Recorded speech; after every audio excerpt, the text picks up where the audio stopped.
Assalamualaikum warahmatullahi wabarakatuh.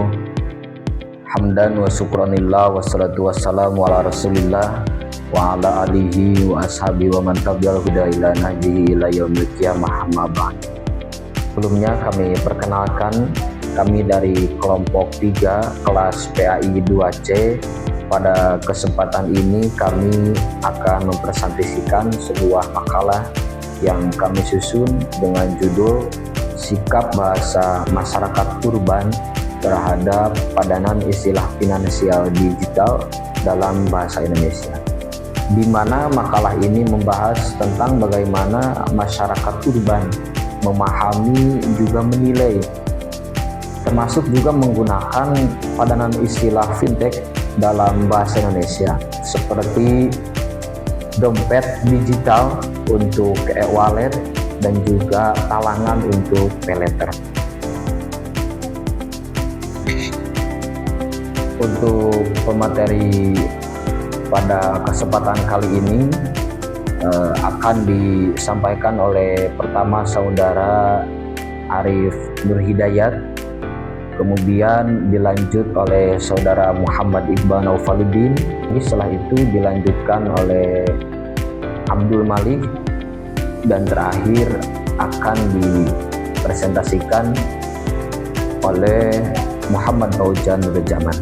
Perkembangan teknologi finansial atau fintech saat ini sangat berkembang pesat.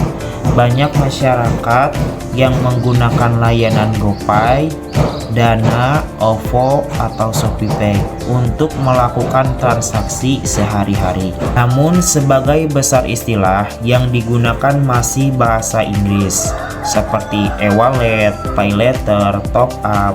Padahal Badan Bahasa telah menyediakan bahasa Indonesia yang sudah tersedia.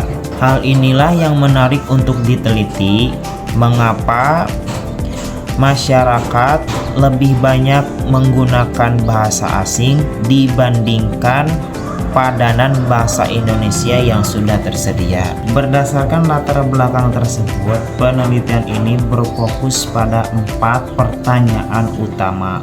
Yang pertama, bagaimana tingkat pengetahuan masyarakat urban terhadap padanan istilah finansial digital pada bahasa Indonesia? Yang kedua, bagaimana sikap mereka yang dilihat dari aspek kognitif, afektif, dan konatif? Ketiga, faktor-faktor apa sajakah yang memengaruhi penerimaan istilah tersebut? Dan yang terakhir, apa implikasinya terhadap kebijakan bahasa Indonesia di era digital? Oke, baiklah, saya akan melanjutkan presentasinya.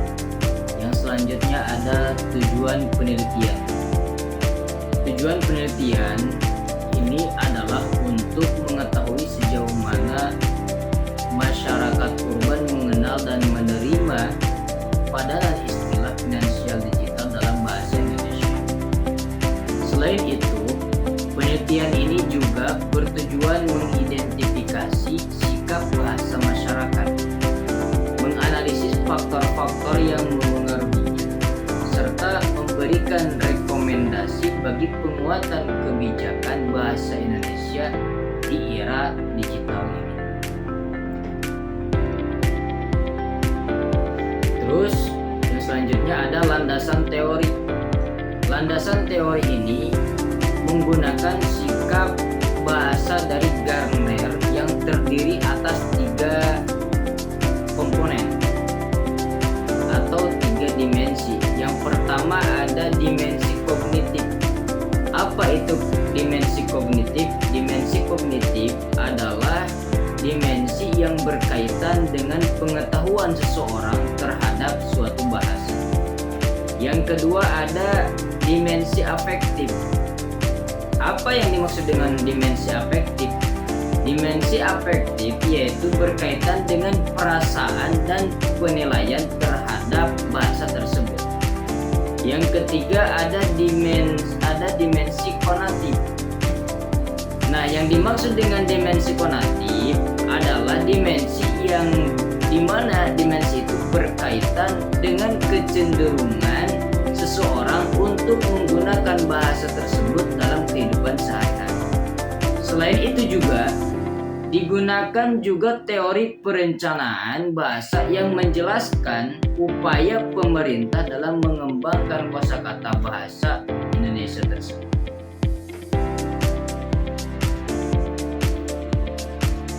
Yang selanjutnya ada prestise bahasa. Prestise bahasa ini adalah salah satu faktor penting dalam penelitian ini. Bahasa Inggris sering dianggap lebih modern, lebih profesional, dan memiliki nilai internasional. Karena itu banyak pengguna vintage merasa lebih nyaman menggunakan istilah-istilah seperti e-wallet atau pay letter. Sebaliknya, beberapa padanan bahasa Indonesia dianggap kurang familiar sehingga penggunaannya masih sangat terbatas. Yang selanjutnya ada hasil analisis kognitif. Nah, data yang diperoleh terlihat bahwa tingkat pengenalan masyarakat terhadap padanan bahasa Indonesia masih sangat relatif rendah. Misalnya, istilah dompet digital hanya dikenal sekitar 34% responden. Sedangkan istilah talangan hanya dikenal sekitar 19%. Nah, hal ini menunjukkan bahwa masih banyak masyarakat yang belum mengetahui adanya padanan resmi bahasa Indonesia untuk istilah-istilah yang vintage. Baik, terima kasih kepada moderator yang telah memberikan waktunya. Di sini saya akan melanjutkan presentasi yang pertama mengenai hasil analisis afektif. Nah, dari sisi afektif atau perasaan terhadap bahasa, sebagian besar responden usia muda menganggap istilah bahasa Inggris ini lebih menarik dan lebih sesuai dengan dunia teknologi. Mereka menilai istilah seperti pay letter dan e-wallet lebih modern dibandingkan padanan bahasa Indonesia. Nah, pandangan ini menunjukkan bahwa faktor citra dan kesan bahasa sangat mempengaruhi penerimaan masyarakat. Yang kedua, hasil daripada analisis konatif. Dimensi konatif berkaitan dengan perilaku penggunaan bahasa. Walaupun sebagian responden mengetahui adanya padanan bahasa Indonesia dalam praktik sehari-hari, mereka tetap lebih sering menggunakan istilah asing. Misalnya, mereka tetap mengatakan pay letter daripada talangan dan mengatakan e-wallet daripada dompet digital. Hal ini menunjukkan bahwa kebiasaan penggunaan istilah asing sudah sangat kuat dalam kehidupan masyarakat urban.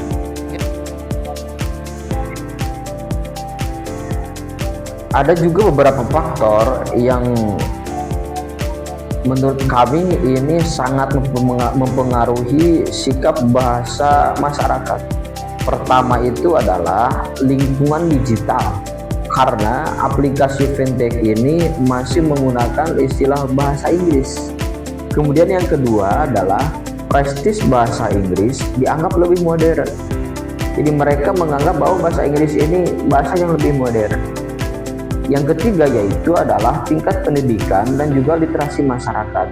Terakhir yang keempat, kami memandang faktor yang mempengaruhi sikap bahasa terhadap masyarakat ini adalah faktor usia, di mana generasi muda ini lebih cenderung dan juga lebih akrab terhadap bahasa asing karena mereka menganggap itu lebih keren dan lebih modern dibandingkan apa yang digunakan oleh bahasa masyarakat yang lebih tua.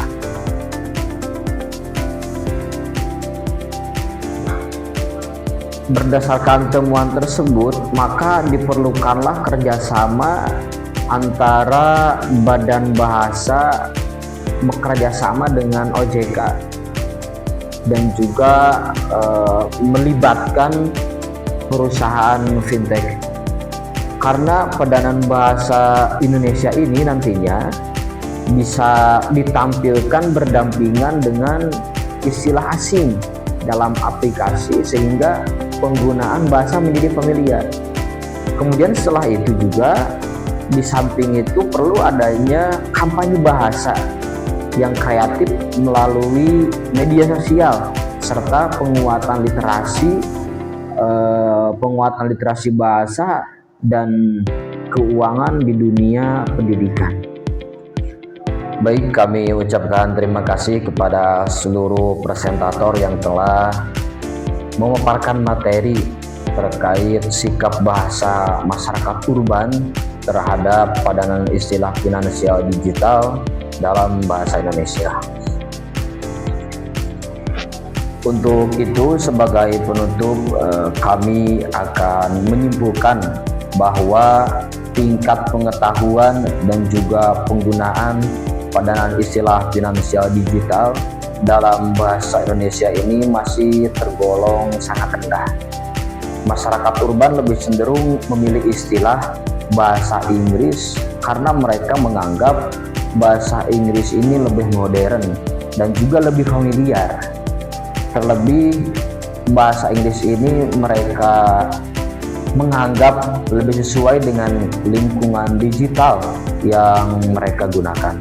Oleh karena itu, maka diperlukanlah strategi yang lebih efektif agar padanan bahasa Indonesia ini dapat diterima dan juga dapat digunakan secara lebih luas oleh masyarakat.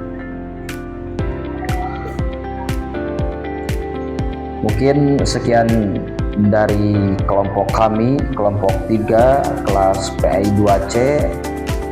Terima kasih atas segala perhatiannya dan juga mohon maaf atas segala khilaf dan juga kesalahan. Wassalamualaikum warahmatullahi wabarakatuh.